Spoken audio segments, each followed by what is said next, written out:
সম্মানিত ভাইয়েরা, এই কোরআনকে নিয়ে কাফেররা প্রশ্ন করেছিল, কোরআনকে নিয়ে কাফেররা সন্দেহ পোষণ করেছিলেন। আল্লাহর হাবিবকে পাগল বলেছিলেন, আল্লাহর হাবিবকে মাজনুন বলা হয়েছিল, জিনে ধরা রোগী বলেছিলেন। কেননা আল্লাহর হাবিব মাদ্রাসাতে পড়ে নাই, কোনো কলেজ ভার্সিটিতে কোনো শিক্ষা কেন্দ্রেও যায় নাই, তারপরেও আল্লাহর হাবিব এত সুন্দর করে কিভাবে এই কালাম পড়ে। এই জন্য কাফেরদের সন্দেহ হলো, তারা আল্লাহর হাবিবের উপরে মিথ্যা আরোপ করতে লাগলেন। আল্লাহ তাআলা সেই কাফেরদেরকে লক্ষ্য করে আল্লাহ আয়াত নাজিল করে দিলেন। আল্লাহ বলছেন, আম ইয়াকুলুনা ইফতারাহু কুল ফাআতু বিআশরি সুওয়ারিম মিথলিহি মুফতারায়াতিন ওয়াদউ মান ইসতাতাতুম মিন দুনিল্লাহি ইন কুনতুম সাদিকিন। ও মক্কার কাফেরেরা, তোমরা এই কথা বলছো যে মুহাম্মদ সাল্লাল্লাহু আলাইহি ওয়াসাল্লাম এটাকে রচনা করেছেন। ও মক্কার কাফেররা, তোমরা শোনো, তোমরা জানো, যদি মুহাম্মদ এটাকে রচনা করে থাকে তাহলে তো মুহাম্মদ সাল্লাল্লাহু আলাইহি ওয়াসাল্লাম মানুষ, তোমরাও মানুষ। যদি উনি মানুষ এটাকে রচনা করতে পারেন, তাহলে আমি রব তোমাদেরকে বললাম তোমরাও এরকম 10টি আয়াত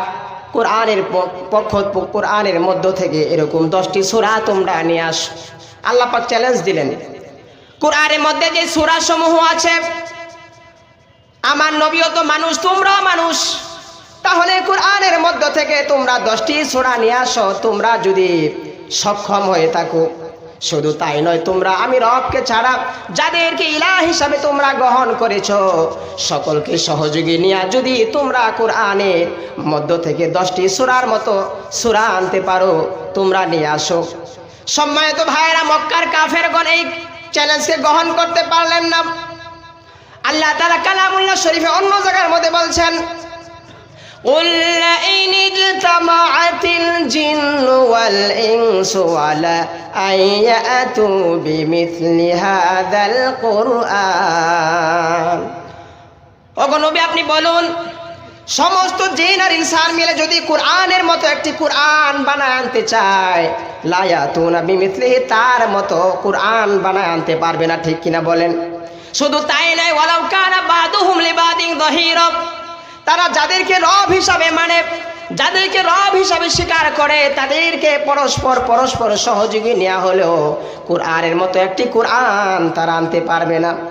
সম্মানিত ভাইয়েরা, মক্কার কাফেররা যখন কোরআনের মতো কোরআন বানা আনতে পারলো না, 10টি সূরার মতো সূরাও আনতে পারলো না, পরিশেষে আল্লাহ পাক তাদেরকে চ্যালেঞ্জ করলেন, তাহলে তোমরা কোরআনের মধ্য থেকে সব থেকে যে ছোট্ট সূরা আছে, এই ছোট্ট সূরার মতো একটি সূরা তোমরা নিয়ে আসো। আল্লাহ পাক বলছেন, ওয়া ইন কুনতুম ফি রাইবিম মিম্মা নাযালনা আলা আবদিনা ফাআতু বিসূরাতিম মিন মিথলিহি ওয়াদউ শুহাদাআকুম মিন দুনিল্লাহি ইন কুনতুম সাদিকিন। আল্লাহু আকবার, সবাই বলুন।